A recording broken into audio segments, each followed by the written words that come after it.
Good evening and welcome to the Pope Paul VI Learning Resource Center at the Catholic University of Eastern Africa.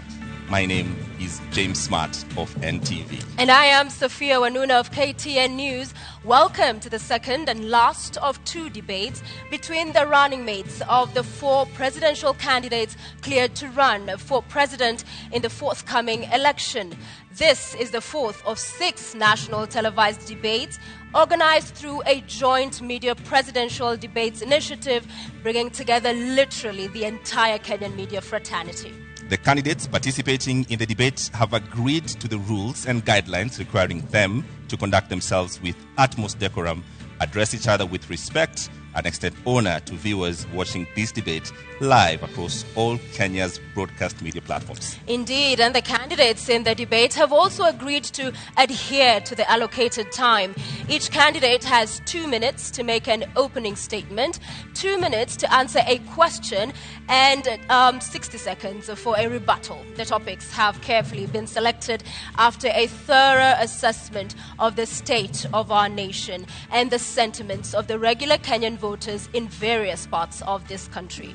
In line with the debate rules and the best practices, the questions we shall ask have not been shared with any of the campaign teams.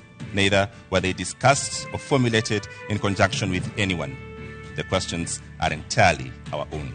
And an invited audience here, seated in the auditorium, has also agreed to the debate rules.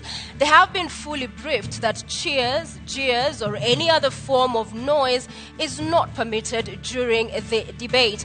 We have a make the exception now, as we request the audience to help us warmly welcome Honorable Martha Karua and Honorable Rigathi Gachagua to the stage.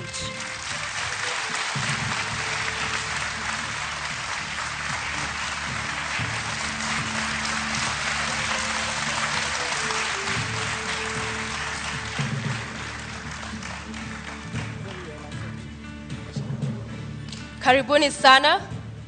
Honorable Rigathi Gachagua occupying podium 1 in order of that balloting exercise we just witnessed a few moments ago. You have heard the rules of the debate, and we look forward to a fruitful engagement this evening. We'll begin with your opening statement, Mr. Gachagua, in 2 minutes. Thank you. My name is Rigathi Gachagua, born and brought up in the slopes of Mount Kenya, Herega village 57 years ago. Family is the basic unit of society and the nation.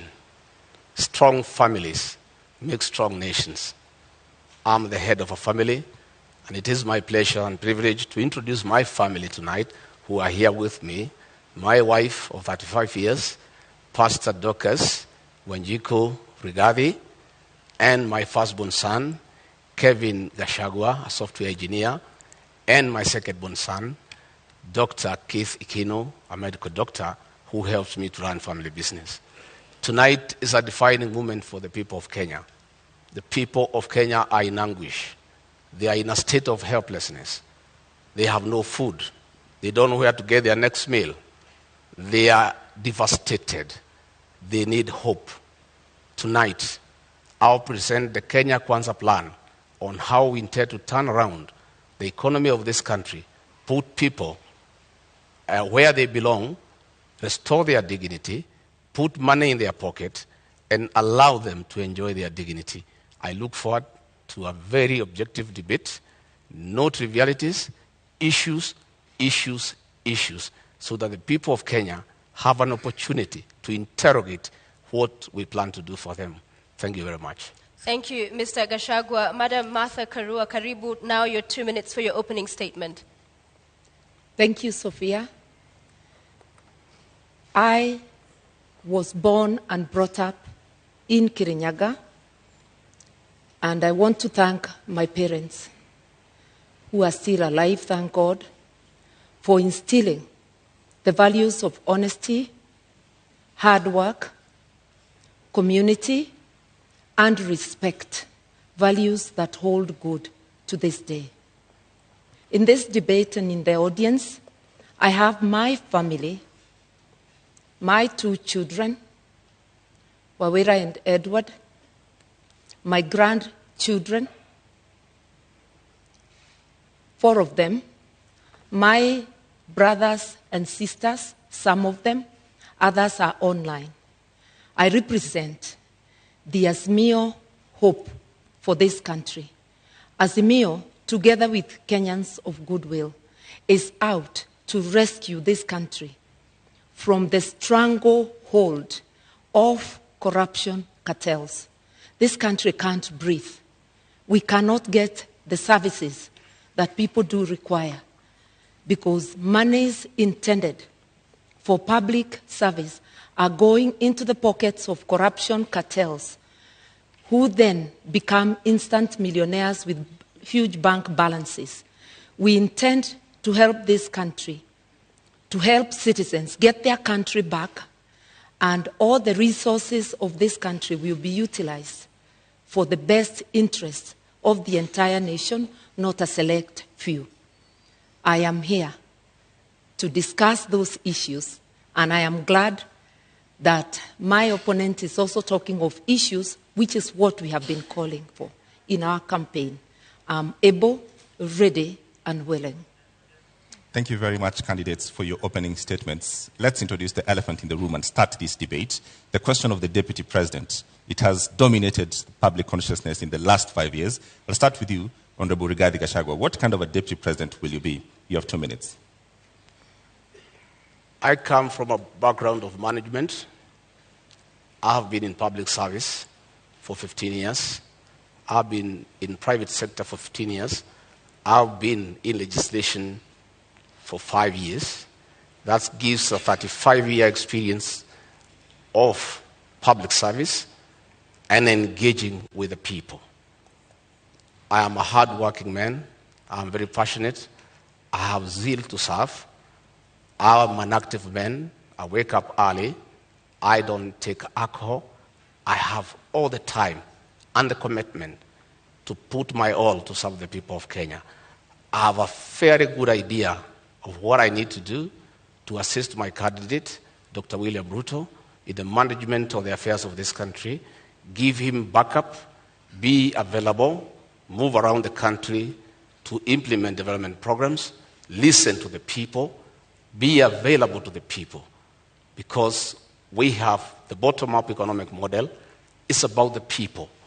If you have noted, we have gone around the country in all the 47 counties and held economic forums, listened to the people, had very extensive consultative process of what the people of Kenya want from us. And that informed our manifesto. And we were not surprised that critics were saying our manifesto is too detailed and meticulous. It had to be, because it had to capture the issues, the aspirations of the Kenyan people, what they want us to do for them.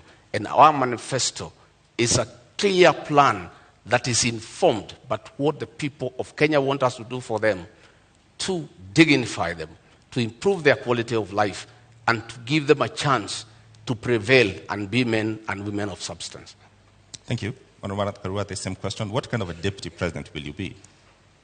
I'll be a deputy president who is respectful of the Constitution, of the people of Kenya, of my principle, and a person who will obey the rule of law and do the best to support my captain to deliver for this country.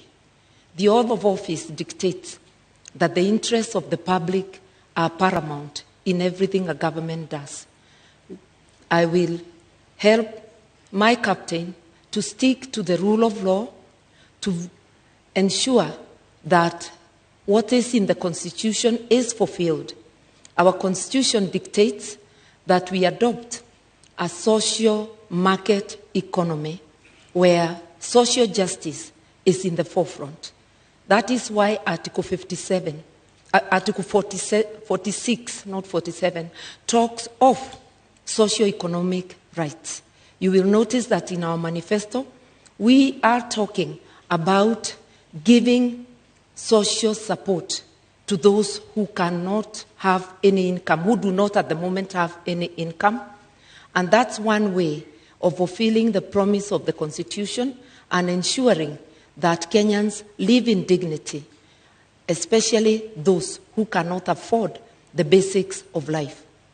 I will therefore serve with honesty, and my track record speaks of that I have been a consistent public servant who does her work in the manner prescribed by the law, with honesty, with dedication. I will devote 100% to the people of Kenya. All right. The question on the deputy president, it's public domain, that the current president and his deputy are reading from two different scripts. In the last 5 years, we've seen that effect in public domain. Rigathi Gachagua, if that happens, what is your view? How should that be solved? How should that be sorted? In my case and Dr. William Ruto, that will not happen. Both of us are strong-willed leaders who respect each other. None of us suffers from inferiority complex. At no time will William Ruto ever punish or mistreat me because he has no reason to. I'll support him to be president, and he'll reciprocate that support. Between me and him, we are in agreement that we have no time to quarrel or disagree. We are inheriting a dilapidated country, a country that is on knees economically, a country that is facing an economic shutdown. We have no time for sideshows. We have no time for personal differences. We have no time for an inferiority complex and competition that is unnecessary. We have a job to do. We are inheriting a 9 trillion debt. We are inheriting 6 million young people who have no jobs. 14 million Kenyans are in CRB. We have such a huge task ahead of us that it is unimaginable